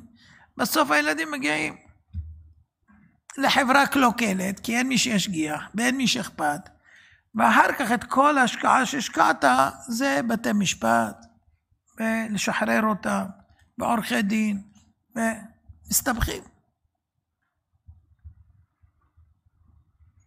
כל אדם מרגיש שיש לו מחסור. באנו לעולם חסרים. אבל העובדה שאני חסר ותלוי באחרים, זה גורם לנו ביזיון. אף אחד לא אוהב להיות זקוק לאחרים. לכן אתם רואים ילד שבגיל מסוים כבר אומר, לא, אני לבד. אמא רוצה להאכיל אותו כמו תמיד בכפית? לא. אני. הוא שופך פה, שופך כאן, אבל אני. פתאום אדם מזהה שהוא לא רוצה להזדקק לאחרים, עכשיו הוא רוצה להיות באופן עצמאי, דואג לעצמו. אני לבד. זה מלווה את האדם בהמשך חייו אחר כך. הבסיס בעצם לרצון של האדם, להגיע למעמד חברתי וכלכלי, שיהיה לו חסינות, כי אם יש לו מעמד חברתי מצוין, הוא מתוקשר, הוא מתברג במקומות הנכונים, בוודאי שהוא יסתדר בחיים, ככה הוא מרגיש, אדון לעצמו. ואז הדלתות יהיו פתוחות לכל מה שיחפוץ. אם יש לו ממון רב, לא יצטרך לחסדי הבריות, ייתן לו הרגשה של עליונות, וירחיק אותו מהרגשה המבוזה שהוא צריך מישהו לעזרו. אם אני לא אדאג לעצמי, מי ידאג לי? אני רק מסדר לעצמי חיים בטוחים, שלא מחר מחרתיים אמצא עצמי חסר כל ואצטרך למישהו. הפחד להגיע לרגעים שאני אהיה חסר יכולת, להיות נזקק, להיות נתמך, חלש ומבוזה, זה מה שמניע את האנשים להישחק ברדיפה תמידית אחר גורם הכוח. אם נתבונן בשכל ישר, הטעיה אופטית יש פה. זה מטרה להסיח את הדעת מהתכלית. במקום להתקרב לבורא, מתרחקים ממנו. מה אמר דוד המלך שהיה מלך ולא חסר לו כלום? ואני קרבת אלוהים לי טוב. זה הגנב. יצר הרע גונב לאדם את החיים, ועד שהוא יגיע להכרה כבר יהיה מאוחר. ביידיש אומרים הוא כבר יהיה שייבה. שייבה זה כבר זקן. זקן. תשמעו איך עובד יצר הרע, אלוף העולם. אני אומר לכם, אלוף העולם, תלמדו אבל ממנו. מאויביי תחכמני מצוותיך. פעם חבורה של שודדים החליטו שדי, הם לא הולכים לעקור דלתות, ולא הולכים לשבור קירות, ולא הולכים להיכנס עם נשק, כי יש מצלמות, וכל מיני... לא רוצים לעבוד נקי. נקי. מה עשו? נכנסו לחנות 3 חבר'ה, וזה רוצה תראה לי את השעון הזה, וזה אומר לו תראה לי את זה, וזה אומר לו תראה לי את זה, ככה מפנים אותו לכמה מקומות, והוא מחפש להם זה פה שם, ופתאום אחד חטף שעון, וברח. אז השניים צועקים לבעל החנות, יואו, גנב, הנה הוא גנב את השעון, הוא רץ. הוא שומע שהם אומרים לו גנב, מתחיל לרדוף הרם, תשמרו לי פה עד שאני בא, בסדר? רץ אחריהו, מילאו את השקיות ואת הכל, והלכו על נקי. פטנט. אז זאת אומרת, זה דבר יפה, ככה עושה יצר הרע. מה הוא עושה יצר הרע? הוא אומר לך, גנבו לך את הזה, כולם יש להם, לך אין. אתה רץ למלא את החסר הזה, בשביל שלך גם מכונית, יהיה לך גם דירה, יהיה לך... ומשקיע שם, בינתיים גנב לך את כל החיים, את הזמן, את השיעורי תורה, את התפילות, הכל, גנב לך את הכל.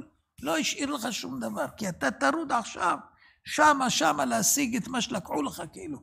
להם יש ולי אין. אז אתה צריך שיהיה לך גם. ככה עובד היצר הרע. מה? לא הבנתי מה אתה אומר. מה קיצוני?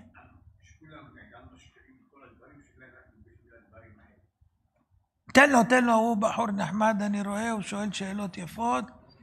תן לו מיקרופון. לא, שכולם ישמעו, מה? כן, דבר. תדליק לו את המיקרופון. רגע. אוקיי, זה כשאתה אומר... שכולם רודפים אחריהם וזה. הגענו אחרי, בוא נגיד הכסף והזהב וזה. יותר מדי. יותר מדי, לא כולם ככה אתה אומר. לא, ודאי שלא. אשאל אותך שאלה אישית, תענה לי? כן. את האמת אבל. את האמת אני אענה. אנחנו לפני ראש השנה. זה ראש השנה. תגיד לי, כמה שעות אתה לומד? אני לומד? כן. קצת. קצת. כן. כמה שעות אתה עובד? קצת. כמה קצת? 2-3 שעות. במה? אני בנהיגה. מה זה נהיגה? נהג מה? נהג של חיות. לוקח חיה פה לווטרינר וזה, אבל בסדר. בסדר, 2 שעות. כן. מה אתה עושה בשאר? הולך שחרית, מנחה ערבי. התפללת, ומה עוד? הלאה, יש מלא זמן, 24. כל מיני דברים. כל מיני, מה כל מיני? מצוות, פה ושם. איזה מצוות שם, פה עזוב, ושם? לא צריך. עזוב, אסור לגלות. לא צריך. לא צריך. אז אם אני שומע שאתה משקיע שעתיים נגיד בלימוד תורה, אז 24 שעות פחות שעתיים, פחות 8 שעות שאתה לא יושן, אבל נגיד. כן. אז זה, יש לך עוד מלן תלווים זמן, עוד 14 שעות. נכון. איפה הם? אתה אמרת שעתיים למילה. אבל יצר הרע לקח לך את כל הזמן, זה מה שאני אומר. לאחד הוא לקח בשביל מכונית, אחד לקח בשביל לטייל עם החיות, אחד לקח אותו בשביל זה או בשביל זה או בשביל זה, ובינתיים כמה הוא נתן לו ללמוד? נכון, אתה שעתיים. צודק. אז זאת אומרת, זה הגנב שגונב מכולם. אבל יש כל מיני בעיות שלא צריכים להגיד אותם.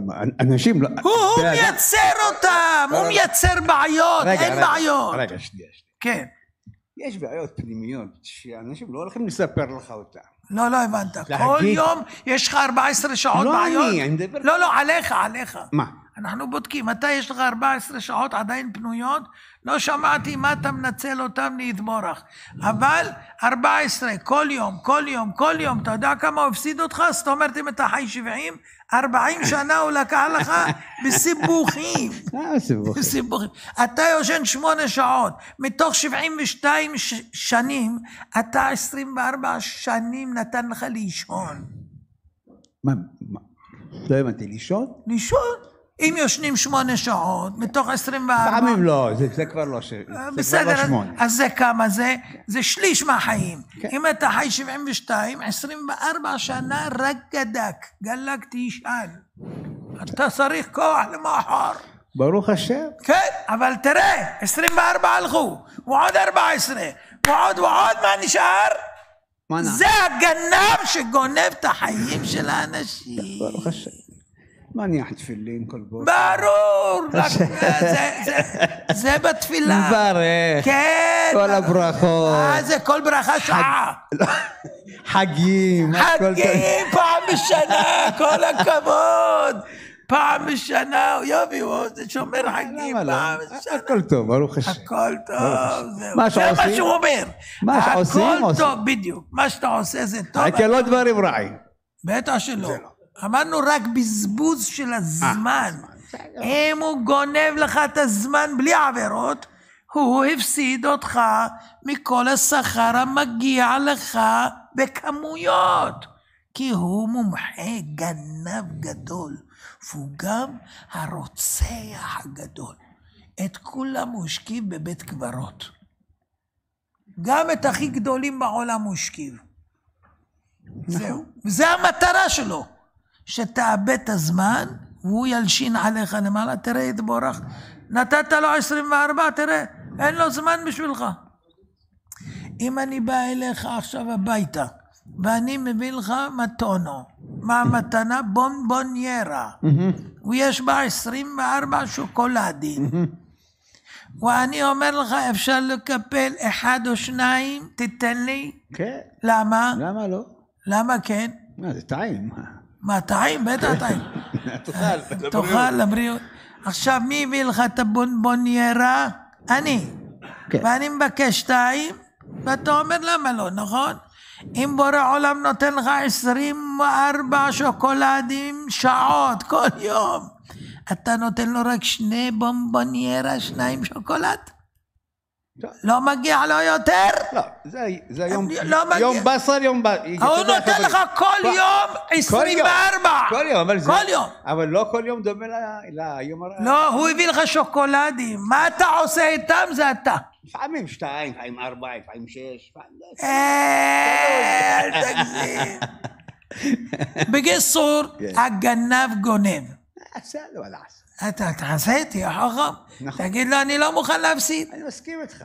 תודה. מסכים איתך, אין תודה. פה שום אפס. טוב, מהיום תשים לב, הגנב, תגיד לו, רוח לך אצל השכן, לא אני.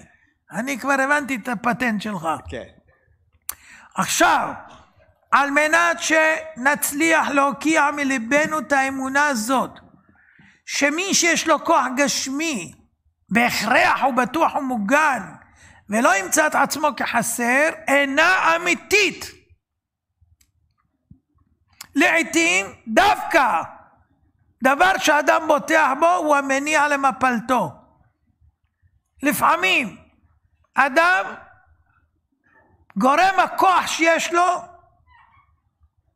יכול לגרום לו סיבה לכישלון מחוסר הצלחה, כגון כסף, כוח, כבוד. הוא חושב שזה יספק לו הגנה ויציבות בחייו, יכול לשמש לו כישלון וחוסר הצלחה. ברבים הסיפורים על בתים שחרבו עד היסוד, בגלל שהאבא והאמא היו טרודים להביא פרנסה לבית. בעיות בשלום בית, ילדים פורקים עול, נפלטים לרחוב, מתחברים לחברה לא הגונה, לפעמים מגיעים לפשע. למה? כי בבית כיוונו לכוח, לכבוד, להישגיות, וזה גרם שהילדים היו מופקרים. ואז האדם מתרץ, למה אני נעדר הרבה שעות? כי אני רוצה שיהיה טוב לילדים שלי, שלא יחסר להם דבר. בסוף יחסרו לו הילדים בכלל. ואז הדברים מתחילים להסתבך, עושים חושבים ושואלים איך הגענו למצב הזה. מתברר שהטוב שחשבנו לא טוב. והרדיפה מוגזמת אחרי פרנסה הייתה לרועץ והביאה מפלה וביזיון. אנשים שהשיגו עשירות הדביקו להם בעיות. מה הבעיות? עין צרה של אחרים, ניסיון להפיל אותם, לעקוץ אותם, לסחוט אותם, לאיים עליהם. למי באים הפרוטקשן? לאלה שהם יש להם הרבה כסף. הם לא באים לבסטה שמוכר סוכר. הם באים למי שיש לו הרבה כסף. ושלא כדאי שמישהו ישרוף לו את החנות. אתה יודע שבאזור הזה יש הרבה שריפות. אנחנו שומרים, אנחנו מכבי אש. אז אם אתה רוצה, תשלם, ואנחנו נדאג שלא ישרפו. ומי שלא שומע, שורפים גם 100 אוטובוסים. אין להם בעיה. אז אתה רואה שזה לא תמיד שיש לך הרבה זה טוב. לא כל מה שאתה חושב זה טוב, כי זה צריך להתאים גם לבורא שהוא מסכים עם הרעיונות שלך. אבל אם אתה מתרחק מהרעיונות שלו, הוא לא יהיה לצדך כשישרפו. הוא לא יהיה. הביטחון בדברים גשמיים אף פעם לא יכול להיות יציב, ותמיד יכול להשתנות בן רגע. המכובדים ביותר יכולים ליפול בן רגע. הנה בוריס ג'ונסון, שמעתם עליו? כן, אחד אנגלי כזה עם בלורית. עשה מסיבה בקורונה, בשקורונה, אמר לכולם תשימו, והוא בלי, וכולם בלי, ורוקדים ואוכלים ושותים בלי. העיפו אותו. עכשיו לך לספר, תעשה תסרוקת. עלינו להאמין, כשאדם מסמן את הכבוד או הממון כערך עליון, נלקח ממנו הטעם בחיים. כי חיים שלמים הוא ישקיע רק בדבר מסוים. ביום אחד זה עלול להתמוטט כבניין קלפים. מאיפה עכשיו הוא ישאב את הכוח לעמוד במצוקה קשה? ואז הרבה אנשים מתאבדים. כי מי שנופל מלמעלה, מהר גבוה, ופתאום הוא כלומניק, הוא לא יכול לשאת את הביזיון ברחוב. אז הוא מתאבד. כי הוא לא מאמין. אם הוא היה מאמין, הוא לא היה רודף אחרי זה. אז זאת אומרת, כל בן אדם ידע שרצונות יש לנו. רצונות יש לנו. אבל צריך לדעת איזה רצון לממש. יש לנו רצון רוחני לממש את החסר הרוחני ולהשיג שלמות בעבודת השם. ויש לנו חסר בגשמיות שאף פעם לא יתמלא. אם נרוץ אחרי האמת נשיג, אם לא, לא. אלה שרצים אחרי גשמיות, אתם יודעים, זה רבי נחמן מברסלב נתן על זה משל. אחד רץ בשוק, ביד שלו סגורה, והוא אומר, מצאתי, וכולם רצו, זה שלי. עד סוף השוק, כל השוק אחריו, זה שלי. פתח להם, אמר, אין כלום. ככה יצר הרעום. זה שלך, מגיע לך, תשיג את זה. בסוף אתה תמות, עם הידיים ככה, אין כלום. כשהתינוק בא לעולם, הוא בא ככה. הוא בטוח שהוא ייקח את כל העולם, בפנים, הכל. איך מתים? ככה. לא לוקחים כלום. אז אם אתם כבר רוצים למלא חסר, ברוחניות, לא בגשמיות. כשישאלו אותך בהרצאה הבאה, כמה זמן אתה משקיע בגשמיות? בקושי שעתיים. מה אתה עושה השאר? אני לומד, כבר גמרתי את הש"ס, עכשיו אני בשולחן ערוך, זה אדם חכם. למה? אשרי מי שבא לכאן ותלמודו בידו. אם אתה מגיע עם כל הידיעות שספגת פה, בתורה, במצוות, במעשים, בחסדים, בהכל, חביבי, בשביל זה שלחו אותך.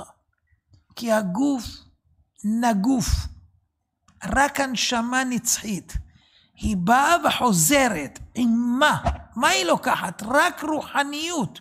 אז אם השקעת ברוחניות ולא נתת לגנב שיגנוב את חייך, זכית.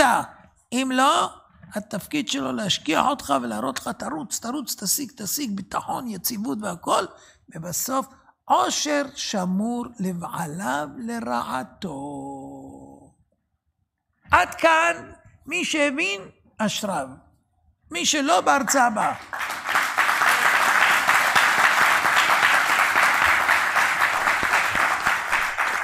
אז אני אומר לכם רק סיכום. החיסרון מפתח בנו רצונות. הרצון האמיתי החזק ביותר שלנו זה רצון לכבוד אמיתי. כבוד אמיתי זה לגלות כבוד שמיים בעולם. אדם שהוא בדרגה שמגלה כבוד שמיים בעולם, הוא מחזיר חלקים מנפשו שעבדו. כל אדם יהודי, גדול כקטן, יש לו שליחות בעולם להשלים חלקי הנפש. ככל שאנחנו משיגים יותר ברוחניות, הנפש הופכת להיות מאוזנת, יציבה ושמחה.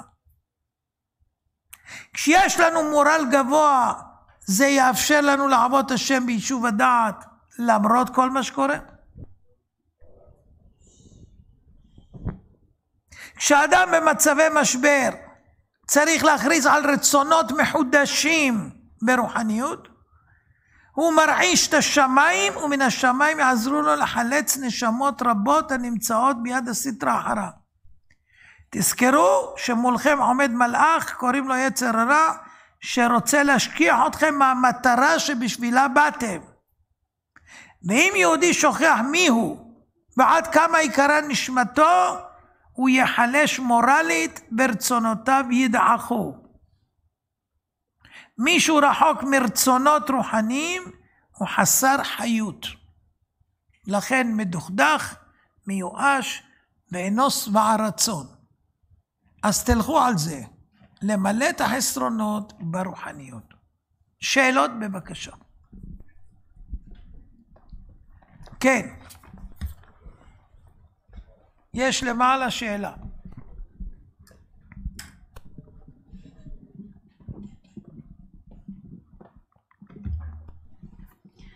ערב טוב כבוד הרב, קודם כל תודה רבה על שיעור מרתק ומחזק, מחכים בעיקר, תודה רבה. יש לי שתי שאלות וככה שתי נושאים גם בנושא של כשרות שאני רוצה להגיד עליהם משהו. אני אתחיל בסרטון מטריד שנתקלתי בו היום, ואני רוצה לדעת אם כבוד הרב מודע לזה. סרטון שמראה שבאיטליה הם התחילו להכריח... הם צרצרים. לא צרצרים, תולעים. כן. הם מכריחים עכשיו בתי ספר באיטליה להכניס מזון לילדים שעשוי מתולעים. אמרתי, צרצרים, מכל מיני חרקים, כן, הם אומרים שזה טוב מאוד ובריא והכל, והם עושים את זה בתעשייה, כן? זה כן, לא רק, ממש הראו בסרטון. זה לא רק באיטליה. זה עוד מעט יהיה בכל העולם, including ישראל. זה מה שרציתי לשאול, כן. אם זה נוגע גם לנו. תמיד זה זה לנו והכל מכוון לנו. מכינים איזה פסטות. כן, ראיתי. כן, כן, כן. אז מה עושים עם זה? איך אנחנו יכולים לדעת מה אנחנו לא קונים? אוכלים, אוכלים רק מה שאוכלים בכפז, ואז בטוח. אוקיי. כן, מה? בתוך האוכל, טוחנים את הצרצרים והכל. פסטות, היא אומרת לך לדוגמה, פסטות. כן, כן, פסטת צרצר. כן. כן, זה היה ממש מזעזע לראות את זה. סרטון כן. ממש שהראו מפעל שהם כן, מייצרים אבל זה כלום. עם התולעים, קמח יש מדינות שאוכלים בשר אדם. יש מדינות שאוכלים נחשים, שאוכלים תולעים ככה. יש גבינות עם תולעים. ככה, הולכים בתוך את זה ואוכלים. יש כל מיני דברים. יש מג'אנין בכל העולם. השם כן. ירחם עלינו. טוב, אז זה מוביל אותי לשאלה שאלה השנייה הבאה. בנושא הכשרות. יש לי חברה שאני מנסה ככה להסביר לה והיא לא מבינה, היא לא רוצה להבין, כן? בנושא הכשרות של הבשר והעופות. כן. והבאתי לה מידע על זה. לא והבאתי לה יעזור, חוברת. לא יעזור, היא רעבה, היא רוצה לאכול. היא לא כאילו היא רוצה אומרת להיות... לי מה, אז כל הרבנים כן, כן, כל שמתירים, הרבנים. כן, שיש להם כן. כשרות הם לא כשרים, אז כל הדתיים אוכלים לא כשר, כל נכון, החרדים אוכלים לא נכון, כשר. ממש ככה, בדיוק. אז מה ממש. עושים, כבוד הרב? יש איך- חוברת, לא חילקו לכם חוברות? אז זאת החוברת שהבאתי לה. נו, היא לא רוצה הקונטרס לקרוא, הזה. נכון שהיא לא רוצה לקרוא? אני לא מאמינה שהיא היא לא קראה רוצה אותה, כי אם לקרוא, הייתה קוראת אותה היא לא הייתה אם היא הולכת. תקרא, היא תבין שזה באמת ככה. אז אני את שלי עשיתי, ודאי. אני נתתי לה את החוברת, אני כל הזמן גם מזמינה גם אותה. אני נותן לאנשים דברים ולא כולם לוקחים. מה הבעיה? אבל אני נתתי. אם אני מביא לעני פיתה, שווארמה, או שנותן לו פיתה עם חביתה, או נותן לו פיתה עם לא משנה מה, והוא לא רוצה לאכול. מישהו יכול להגיד שלא נתתי לעני לאכול? נתתי לו, לא רוצה לאכול. הוא הפסיד, אני קיימתי מצווה. הבנתי. כן. אז להרפות? את נתת לה את החוברת מספיק, כן. עשית את המקסימום. אוקיי, בסדר. שתי שאלות אחרונות. כן. איך אדם יכול לדעת מה תפקידו בעולם? מה פירוש? קודם למה כל אותו? לקיים את כל התורה והמצוות, בדברים שהוא רואה שקשה לו מאוד לעשות, זה סימן שהוא בא לתקן את זה. רגע, אז תיקון ותפקיד האדם בעולמו זה לא תפקיד שני זה דברים לקיים שונים? את הכל. ותיקון על העבר זה מה שאת רואה שקשה לך לעשות. אוקיי. אני אסביר לך, תפקיד אני מתכוונת נגיד, סתם לדוגמה, כבוד הרב, שאני מאמינה שהתפקיד שלך זה לזכות את הרבים ולהחזיר אנשים בתשובה. התפקיד שלך בדיוק כמו שלי, רק אני החלטתי ואת לא. הבנתי. לא, אני משתדלת. אני לא אמרתי משתדלת שלא, אבל... טוב, שאלה אחרונה, האם אפשר לקרוא בספר דברים ביום כיפור? למה לא? מה יש? מה הבעיה? לא, זה חברה אמרה לי לשאול, היא לא יודעת. אפשר, אמרתי, אני אפשר. אשאל. מבראשית עד דברים אפשר בלי שום בעיה. בסדר. תודה רבה, כבוד הרב. כן. שאלה פה מצד שמאל. ערב טוב, כבוד הרב. ערב טוב. טוב, יש לי כמה שאלות האמת, רציתי לשאול את הרב. פעם הרב דיבר גם בנתניה על, אם אני לא טועה, זה היה תלמידי ישיבת וולוז'ין שהם היו נכנסים לבית מרקחת ומבקשים מסמרים. האם מותר לעשות דבר כזה גם היום כביכול? בכל יום מותר. לא, אני מתכוון בכוונה שיבזו אותך. מה הם עשו בשביל שיבזו אותם? מה מותר בוולוז'ין לעשות ובתל אביב אסור? הבנתי. ואתה לא מכשיל בזה את הרבים כביכול? והם לא הכשילו את הרבים? לא, אני שואל, אני לא יודע. והיה להם את הסבא מנוברדוק. מה הבעיה? לא יודע, אולי הם נכנסו לבית מרקחת של גויים, אני לא יודע. ומה, אצל הגויים מותר שיהיה חילול השם? לא, הם נכנסים, הם גורמים להם שהם יבזו אותם, אבל... נכון, אבל זה גם חילול זה לא השם. יהודים אולי. אבל זה גם חילול השם, לא? אם אומרים זה היהודים, מה אין לו שכל? הוא נכנס לבית מרקחת לבקש מסמרים? הבנתי. כן. כשקורה משהו, איך יודעים אם זה טוב או אם זה רע? אני אסביר רגע. אם עכשיו סתם דוגמה מקבלים איזשהו זכייה בלוטו, 1,000,000 שקל. כן. יש כאלה שאומרים, הנה השם חייך אליך, הנה עשית מצוות, עשית זה, קיבלת. ויש מאמרים שאומרים שלא, זה מה שנקרא, נתן לו את זה כדי לדשן אותו פה בעולם הזה. אם אנחנו נראה מה אתה עושה עם הכסף, נבין אם זה טוב או לא טוב. אם אתה תבזבז את זה על שטויות, אז ודאי זה לא טוב. קיבלת מתנה מהשם ובזבזת אותה על דברים לא טובים. ואם תשתמש בה לדברים טובים, כמו שהשם רוצה, אז זה ודאי שהשתמשת לטוב. זה נקודה אחת. אבל גם אם מקבלים זכייה גדולה, סטייפלר אמר שזה כל מה שמגיע לך מזונות עד סוף החיים.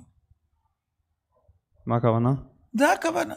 נגיד כל שנה אתה צריך להרוויח 100, 200, 300 אלף, זה המשכורות שאתה תקבל, ובמשך 10 שנים זה 3 מיליון, ובמשך 50 שנה זה 15, לא כמה, לא 15, 150 מיליון.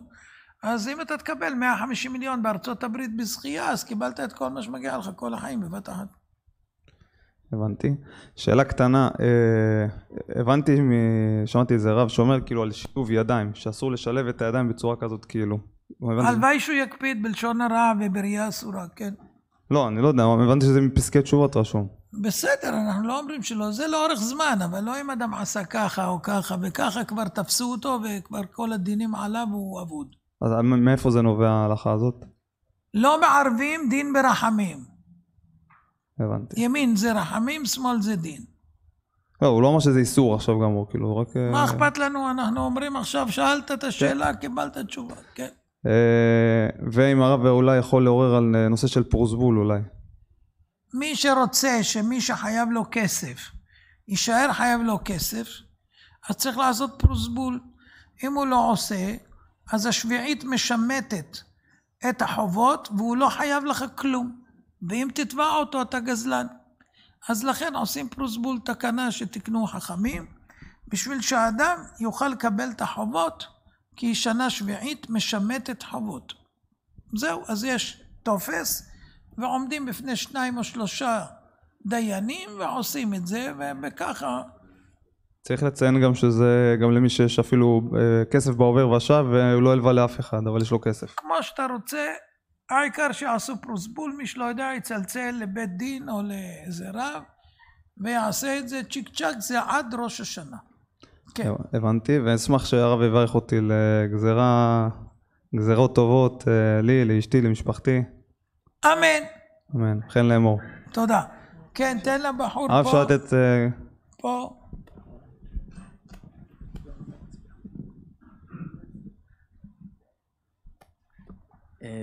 קודם היא אמרה על הבשר, ורציתי לשאול אותך כמה שאלות לגבי זה.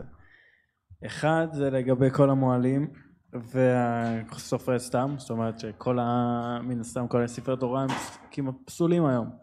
מי שאוכל נבלות וטרפות, ספרי תורה, מזוזות ותפילין פסולים. אם הוא מעבד גם את התפילין, פסול. אז זאת אומרת שרוב האנשים היום, מי שמגיל כאילו 13 ומעלה, הולכים להניח תפילין פסולות. מה לעשות? ומה לגבי ברית מילה? ברית מילה זה לא פוסל. זה לא פוסל. אוקיי. אשמח אם תוכל לברך אותי בחוכמת שלמה. לפחות, אמן. כן, אמן. כן. תן לגברת שמה באדום.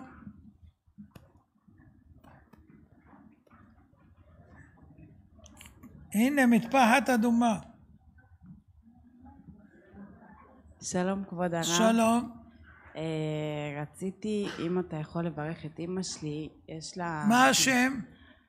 תברך בת רחל. רפואה שלמה מהרה בתוך שאר חולי עמו ישראל. את האמת רציתי גם, כאילו יש לי אח שהוא חוזר כל הזמן מסלול לבית. נו, אז מה השאלה? הוא עושה לה כאילו בעיות. מה השם? ערה גאורדאי, והוא... יא בביי, מה השם? מה? אמרת שם? מה השם שלו? השם שלה ארגו. נו הלאה, ומה שם האמא? תברך. אז השם יזכה אותו לא להיות מסטול ולהיות סחי. ושיביא לה נחת. ושיזכה לעשות לה נחת. כן, ובעזרת השם שיהיה לה גם, שיהיה להם, לשכנה שלי ולה, שיהיה להם שלום.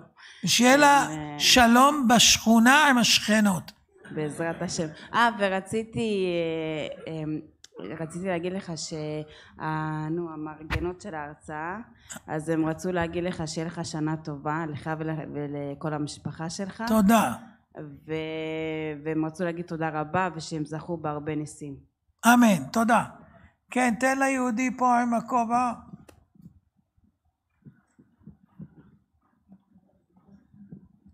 ערב טוב כבוד הרב. ערב טוב. אנחנו נפעמים בנון לשמוע את כבודו. אנחנו פעמיים ראינו אותך בנתניה, ברון פארק לפני שבועיים, וצמאים לכל מילה שאתה אומר. אשתי פה נוכחת, ויש לנו חילוקי דעות, אז יש לנו בית כשר למהדרין, ויש לנו חילוקי דעות כן בשר, לא בשר, כמובן כשר. אז קודם כל, אם לא אוכלים בשר זה עדיף, ואם אוכלים אז אי אפשר לאכול משחיטות הרגילות, תעשייתיות ואחרות, בגלל סיבות שמנינו ב5 דיסקים. אז אם רוצים יכולים להשיג אולי אצלנו, לא תמיד, כרגע על דוגמה אין בכלל. שחטנו, אמרנו בפעם האחרונה 100 עגלים, יצא 2. שחטנו כבשים, יצא קצת, אז יש כבשים עכשיו. אבל לא תמיד יוצא, גם עופות היה חסר, עכשיו הצלחנו לעשות כמה אלפים בודדים, גם כן, זה מלחמה כל יום בשביל להשיג אפשרות שבעוד שבוע, שבועיים, נוכל לשחוט, כי הרבה מתנגדים לנו, לא רוצים שאנחנו נשחט, וגם כשאנחנו שוחטים יש הרבה נפילות, בגלל סכינים, בגלל כל מיני בעיות שנערמות. אנחנו לא עובדים בקצב שכולם עובדים בליין שהולך מהר עם העופות, וצריך להספיק. אנחנו עוצרים איפה שאנחנו רוצים בהכל, זה מייקר את הסחורה, ויש הרבה נפילות לצערנו, ומה שאנחנו מצליחים. תודה רבה. כן, תן ליהודי פה.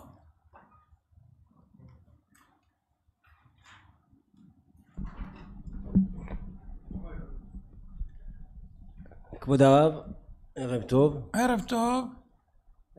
השאלה שלי נוגעת בקשר שאמרת גוי. גוי זה גוי. גוי, כן. גוי, מהמילה זר, לא? לא, חילוני זה זר.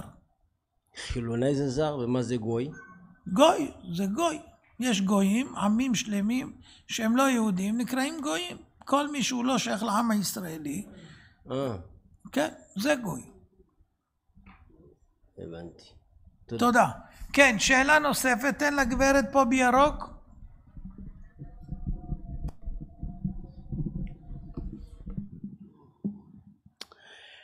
כבוד הרב, תראה, אני קמה בבוקר ומתפללת, אבל התפילה שלי אורכת לפחות 3 שעות, 4 שעות. למה?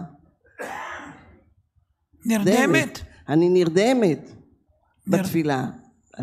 מה פירוש? לכמה זמן? אני נרדמת, לא יודעת לכמה זמן, ואז אני מתעוררת, ואני לא יודעת איפה אני נמצאת בתפילה. את בעמידה או בישיבה? לא, בישיבה. בישיבה ואת נרדמת. ואני נרדמת. שמעתי. ובלילה את גם ישנה? לא, לא כל כך. 4 שעות. בכמה תפילות את מתפללת? 2. איזה? שחרית ומנחה. הבנתי, קודם כל תתפללי גם ערבית, כי את לא ישנה. אז כבר יהיה לך תפילה שלא ישנת. במנחה, אז אני יכולה לוותר על שחרית ולהתפלל מנחה וערבית? למה לוותר? כי אני נרדמת. אז תרדמי, מה יש, מה לעשות? לא, אז אני קמה, אז 3 שעות להיות בתפילה. את מאוד צדיקים. זה קשה, כבוד הרב, זה קשה. לא הבנתי. בואי תגידי לי. אני לא יודעת איפה אני נמצאת. בואי תגידי לי, התחלת עכשיו להתפלל, נגיד מאיפה? נגיד מברוך שאמר, מאיפה? משמע ישראל? מההתחלה. של התימנים, תכלל. של התימנים. קודם כל אני אלמד לך דבר אחד, את לא חייבת יותר משמע ישראל ו18. אז קודם כל תתפללי שמע ישראל, אני מאמין שלא תרדמי עד אז, ואז תנוחי קצת, ואחר כך תתפללי 18 בעמידה, ואז את לא תרדמי. זה בוודאי מה שהרב אומר לי, בוודאי שאני לא ירדם. זהו, זו התפילה שאת חייבת. כל השאר זה את עושה תוספות של... כן? זמירות לא וכלום לא. לא חייבת.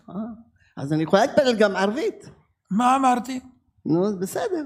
בהצלחה. תודה, תודה כבוד הרב. כבוד הרב תברך אותי. תמיד ברכתי אותה. יש דורבן, הוא לא הולך הדורבן הזה. הדורבן הזה, תקשיבי, זה צריך שמישהו ייקח את היבלת. זה לא יבלת. זה כמו יבלת, מקלפים את זה. שומעת? לא, זה לא יבלת, זה שני מסמרים כאלה, הראו לי את זה בצלום. לא שומעת, אני מסביר, זה יבלת. מגלפים את זה כמו שאומרים, מוצאים את זה עם סכין לאט לאט עד איפה שאפשר, ואחר כך לוקחים ברזל חם, לוהט, אתה שומעת? ונוגעים בשורשים, ועוד וזה מת. יותר זה לא יהיה. ככה עשינו לבן אדם והוא נרפא. אני לא יודעת, אין לי שום יבלת כבוד הרב. מה? אין לי יבלת בכלל. יש לך דורבן בעצם? כן, אין לי יבלת בכלל כבוד הרב. הבנתי, טוב, זה דורבן אחר שאני לא מכיר. המרוקאים קוראים לזה דורבה. תגידי לי, בעצם מה? כרית על העקב עם סיליקון? הנה הוא אומר, הנה תשמעי, תן לו מיקרופון. הוא עובד במד"א, הוא יודע מה הוא מדבר. תשמעי. כן. יש בחנות אורתופדיה כרית מסיליקון שמושיבים אותה רק על החלק של העקב, כמו ספידה, אבל רק על החלק של העקב, ויש נקודה רכה בדיוק איפה שהצילום מראה שיש את הדורבן. כשאת דורכת הסיליקון מסביב שומר ואז לא קוד. רגע, לקנות מה? לקנות סיליקון? דברי עם האורתופד בחנות, תגידי לו את הדורבן, תראי לו את הצילום, הוא יביא לך כרית בדיוק לזה, לא יקב לך. טוב, תודה. בהצלחה. שאלה אחרונה. אז תברך אותי הרב עוד פעם. רפואה שלמה ושהדורבן ילך לקלאוס שוואב. אמן. הנה הבחור פה. תן לו שמה זה.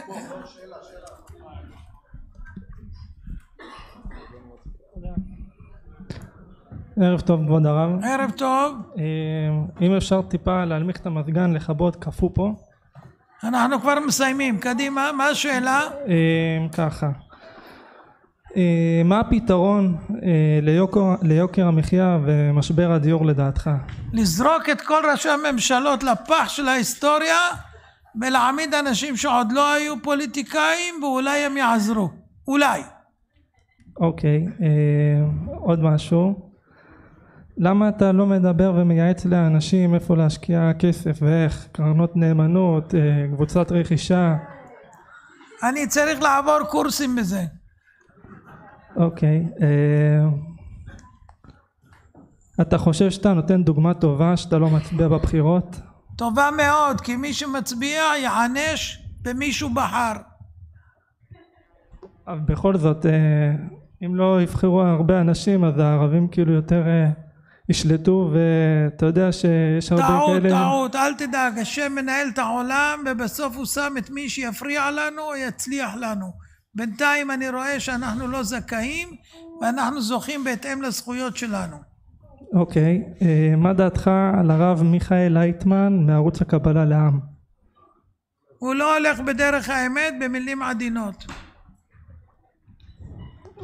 מה רע בכותרות החדשות להיות מעודכן? במה אתה רוצה להיות מעודכן?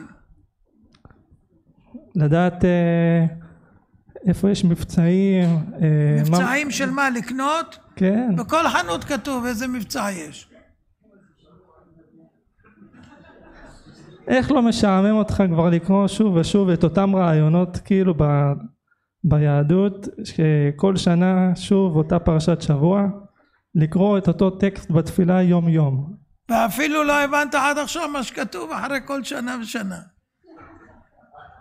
אני מודה לך על השאלות, נפלא מאוד, תודה, תודה, תודה.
קדוש כשם, הכל יודוך, והכל ישבחוך, והכל יאמרו, אין קדוש כשם, הכל יודוך, והכל ישבחוך, והכל יאמרו, אין קדוש כשם, הכל יודוך, והכל ישבחוך, והכל יאמרו, אין קדוש כשם, הכל יודוך, והכל ישבחוך, והכל יאמרו, אין קדוש כשם, הכל יודוך, והכל ישבחוך, והכל יאמרו, אין קדוש כשם. דרינה ללי לי לי דרינה לי לי לי תירה דדי תילי דדי דדי דדי תילי דילה ננאי מוי לי לי לי לי לי דרינה לי דרינה מי תירה דדי